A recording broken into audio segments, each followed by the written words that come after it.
Polda Metro Jaya telah menetapkan pimpinan FPI Habib Rizik Syihab sebagai tersangka kasus kerumunan massa di Petamburan.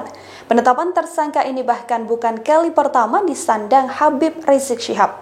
Sejak tahun 2001 silam, Rizik diketahui telah 6 kali menyandang status tersangka oleh kepolisian. Dikutip dari Kompas.com, pada tahun 2001, Rizik pernah ditetapkan menjadi tersangka atas aksi demo anti Amerika Serikat di sekitar Kedubes AS di Jalan Merdeka Selatan. Rizik ditetapkan sebagai tersangka karena diduga telah menghasut, menghina, serta menyebarkan kebencian pada pemerintah dan kepolisian. Setahun kemudian, Rizik kembali ditetapkan menjadi tersangka penghasutan dan juga pengrusakan beberapa tempat hiburan di Jakarta oleh anggota FPI.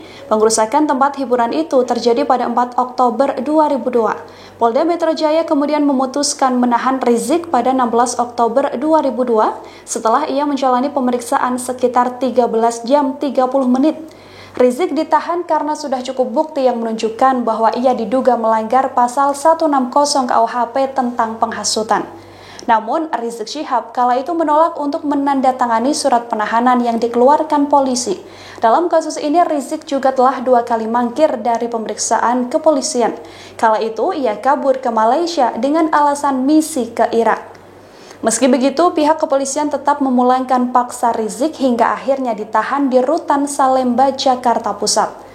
Pada tahun 2008, Rizik kembali tersandung masalah pidana kasus pengeroyokan hingga masuk meja persidangan.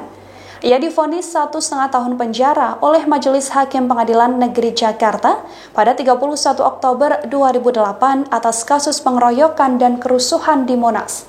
Kasus kerusuhan Monas terjadi antara anggota FPI dan juga Aliansi Kebangsaan untuk Kebebasan Beragama dan Berkeyakinan (AKKBB) pada 1 Juni 2008, tepat pada hari kelahiran Pancasila.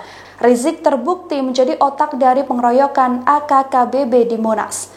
Berlanjut pada tahun 2017, Rizik ditetapkan menjadi tersangka dalam kasus chat WhatsApp berkonten pornografi yang diduga melibatkan Firsa Husein. Kasus chat mesum itu berawal dari beredarnya tangkapan layar chat yang diduga melibatkan Rizik Syihab dan juga Firsa melalui situs baladacinta.rizik.com. Percakapan tersebut menyajikan foto perempuan tanpa busana yang diduga Firsa, sedangkan Rizik diduga menjadi lawan bicara Firza dalam percakapan tersebut. Tak hanya Rizik, Polda Metro Jaya juga menetapkan Firza sebagai tersangka dalam kasus percakapan berkonten pornografi itu. Meski demikian, polisi tak menahan Firza karena kondisi kesehatannya yang kian memburuk setelah ditetapkan menjadi tersangka. Sementara itu, Rizik selalu mangkir dari panggilan kepolisian. Rizik beralasan sedang melaksanakan umroh ke Arab Saudi. Dalam periode yang sama dengan kasus chat mesum, Rizik juga dilaporkan Sukmawati Soekarno Putri karena dianggap menghina Pancasila. Kasus tersebut ditangani Polda Jawa Barat dan menjadikan Rizik sebagai tersangka.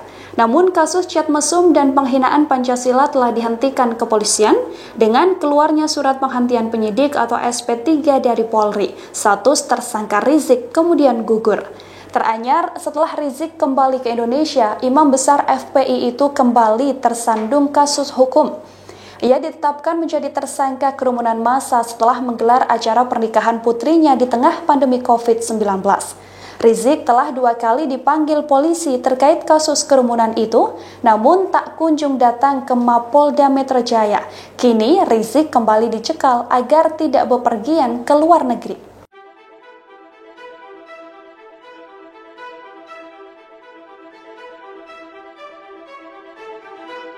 Demikian Tribun News update kali ini, nantikan informasi terbaru lainnya hanya di tribunnews.com. Terima kasih sudah nonton, jangan lupa like, subscribe, dan share ya!